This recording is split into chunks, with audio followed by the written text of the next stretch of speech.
We really knew that we needed to focus on the Nick and Judy relationship. They just barely got to meet each other in the first film. They solved the case in 48 hours. They haven't really gotten to hang out.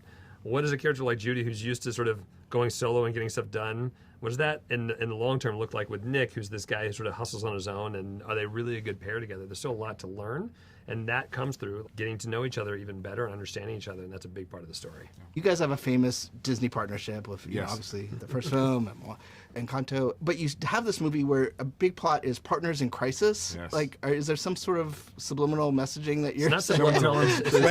It's right on the surface. We've been having issues for a while, and we just wanted to find a way to air those things out and for people to know the truth behind the scenes. It's always just about us. It's all no matter what we do. Encanto was about us. Yeah. Zootopia 1 was about Exactly. us. Zootopia 2 is about us. Were you Mirabella or Abuela in Encanto? I think I was probably Abuela. Yeah, that sounds right. That's probably Abuela. What was so wonderful about the first movie is that even as big as that first movie was, it was really about that pair of characters, Yeah. Nick and Judy.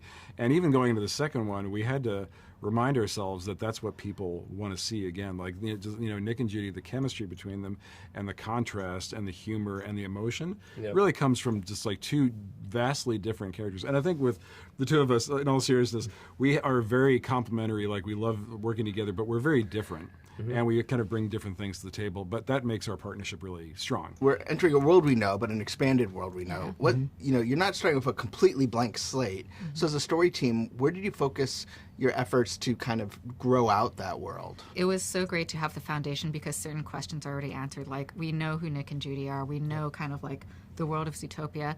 And kind of, I think that what we focused on was like, we want the audience to enjoy this world that they know so much already, but then we want to see like, oh, what can we do that's new, that like excites, that's new for the audiences to get excited about. And also for Nick and Judy, like, this is a mystery film, but then at the core of it is their relationship. And I know that there are a lot of fans of Nick and Judy, and they want to know like, okay, it felt like they've found such a good rapport by the end of the first film.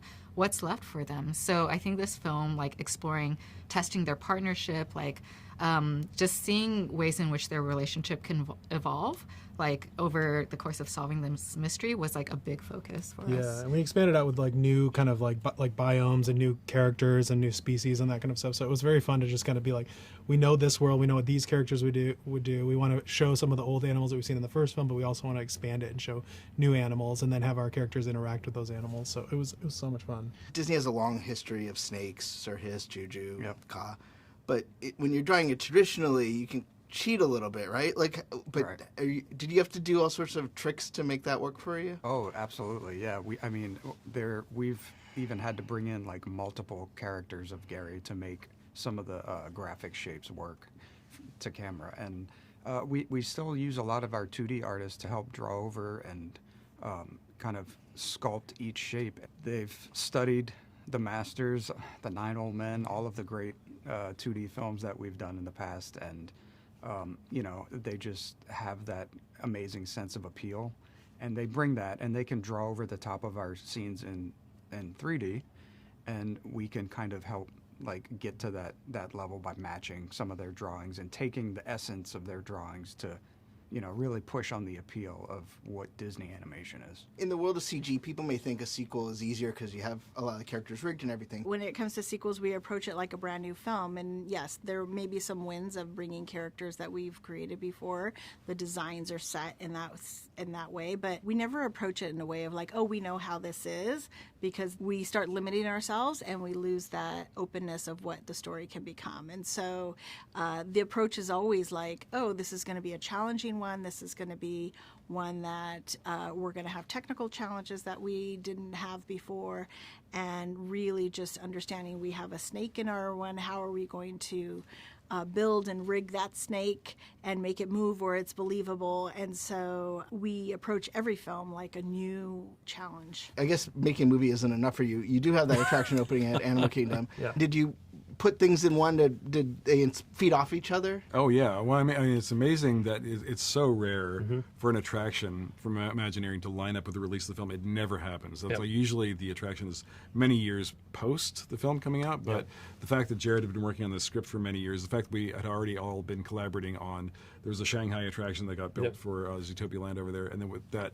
it all just sort of the confluence of events Yeah. just really worked out. Yeah. No, I mean, and I would say it's really fun. I mean, something that you will see characters from Zootopia 2 in the new attraction. You'll see characters from Zootopia 1 with different storylines in that attraction. But then weirdly, you'll see locations in the Shanghai park in Zootopia 2 because we went there and loved it. It was never part of our idea, but we saw it like, oh, that's so funny. Let's put that in to this movie. And so there's this really fun, you know, you get to hang out with, like, when you get to hang out with Imagineers, they have a very similar process to ours. And I think you kind of feed off the same things. And so for us, it's been really fun to just see someone else's creativity in this same sandbox that works so well. Congratulations. Thank you so much for taking the time out to chat. Thanks. Thanks so much.